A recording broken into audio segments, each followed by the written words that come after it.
నమస్కారం. ఉద్యోగులు, పెన్షనర్లు, ఉపాధ్యాయులకు సంబంధించిన ప్రతి అప్డేట్, ప్రతి సమస్య పట్ల సపోర్టివ్‌గా వీడియోస్ అయితే వస్తాయి. తప్పకుండా సబ్స్క్రైబ్ చేసుకోండి. వీడియోస్ అయితే లైక్ చేసి ఉండండి.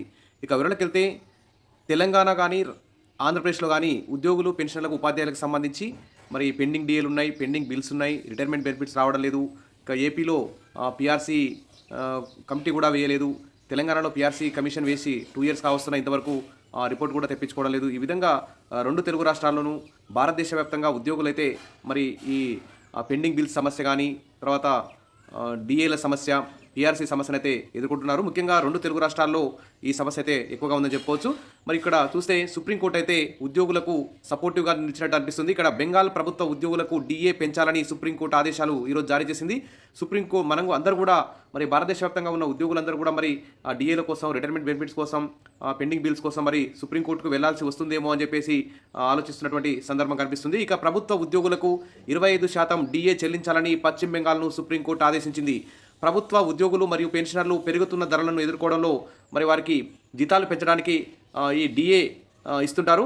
ఇది ప్రాథమిక జీతం లేదా పెన్షన్‌లో దీన్ని చెల్లించడం జరుగుతుంది. దీనికి సంబంధించి మరి ప్రతి 6 నెలలకోసారి ఈ డీఏని మంజూరు చేయాల్సి ఉంటుంది. కానీ ప్రభుత్వాలు ఉచిత పథకాలకి ఎక్కువ నిధులు కేటాయిస్తున్నాయి. ఇటు ఉద్యోగులను గాలికి వదిలేస్తున్న సందర్భంలో ఉద్యోగులు మరి ఉద్యమాలకు సిద్ధమవుతున్నారు.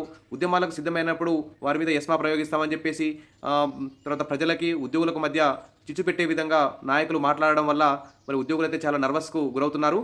ఒక సాధారణ సగటు ఉద్యోగి ప్రస్తుతం ద్రవ్యోల్బణంలో అయితే చాలా ధరలు పెరిగాయి. తమ జీవనాన్ని కొనసాగించడం చాలా ఇబ్బందిగా మారుతుందని చెప్పుకోవచ్చు. కాబట్టి ఖచ్చితంగా ఉద్యోగులు, పెన్షనర్, ఉపాధ్యాయులందరికీ ప్రతి 6 నెలలకోసారి రావాల్సిన డీఏను వెంటనే మంజూరు చేయాలి. తర్వాత పీఆర్సీ 5 ఏళ్లకోసారి ఇవ్వాలి. పెండింగ్ బిల్స్ ఇవ్వాలి. తర్వాత రిటైర్మెంట్ బెనిఫిట్స్ రిటైర్మెంట్ అయిన రోజునే ఇవ్వాల్సినటువంటి బాధ్యత ప్రభుత్వం మీద ఉంది. కాబట్టి మరి ప్రభుత్వాలు ఉచిత పథకాలకే మొగ్గు చూపి మరి ఉద్యోగులను గాలికి వదిలేసిన సందర్భంలో మరి ఉద్యోగులందరూ కూడా మరి తమ యొక్క ప్రయోజనాల కోసం హైకోర్టు, సుప్రీంకోర్టును మరి ఆశ్రయించాల్సి వస్తుందేమో అని అందరూ కూడా భావిస్తున్నారు. ముఖ్యంగా అయితే హైకోర్టు, తెలంగాణ హైకోర్టు కూడా, ఏపీ హైకోర్టు కూడా ఉద్యోగులకే సానుకూలంగా ఆల్రెడీ తీర్పులు ఇస్తూనే ఉన్నాయి, జడ్జిమెంట్ ఇస్తూనే ఉన్నాయి. తర్వాత ఈరోజు సుప్రీంకోర్టు కూడా పశ్చిమ బెంగాల్ ఉద్యోగులకు వెంటనే కేంద్ర ప్రభుత్వ ఉద్యోగులతో సమానంగా డీఏ ఇచ్చినప్పుడల్లా కేంద్ర ప్రభుత్వం ఎప్పుడైతే డీఏ ఇస్తుందో వెంటనే రాష్ట్ర ప్రభుత్వాలు కూడా డీఏ మంజూరు చేయాలని చెప్పేసి ఆదేశాలు కూడా జారీ చేసింది. ఇక పశ్చిమ బెంగాల్ ప్రభుత్వం తన ఉద్యోగులకు 25% డీఏ చెల్లించాలని సుప్రీంకోర్టు శుక్రవారం అయితే ఆదేశించింది. చెల్లింపు చేయడానికి కోర్టు పశ్చిమ బెంగాల్ రాష్ట్రానికి 3 నెలల సమయం కూడా ఇచ్చింది. జస్టిస్ సంజయ్ కరోల్ మరియు సందీప్ మెహతాలతో కూడిన ధర్మాసనం ఈ నిర్ణయం అయితే తీసుకుంది. ఈ కేసు ఆగస్టులో మళ్ళీ ఒకసారి విచారణకైతే రానుంది. పశ్చిమ బెంగాల్లోని కొంతమంది ప్రభుత్వ ఉద్యోగులు కేంద్ర ప్రభుత్వ ఉద్యోగులకు లభించే డీఏకు సమానమైన డీఏ కోసం కలకత్తా హైకోర్టు ముందు కేసు వేసినప్పుడు ఈ కేసు అయితే స్టార్ట్ అయింది. మే 2022లో హైకోర్టు రాష్ట్రానికి కేంద్ర ప్రభుత్వ రేట్ల ప్రకారం డీఏ చెల్లించాలని ఆదేశించింది.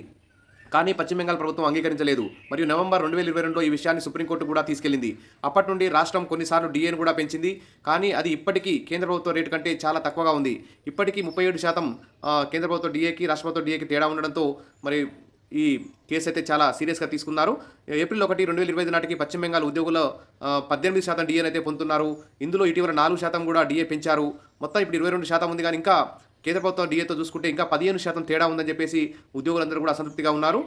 మరి ఇప్పుడు చూస్తే తెలంగాణలో కానీ, ఏపీలో కానీ డీఏలు అయితే చాలా తెలంగాణలో 5 డీఏలు పెండింగ్లో ఉన్నాయి. ఏపీలో కూడా డీఏలు పెండింగ్లో ఉన్నాయి. పీఆర్సీ రిపోర్ట్ లేదు.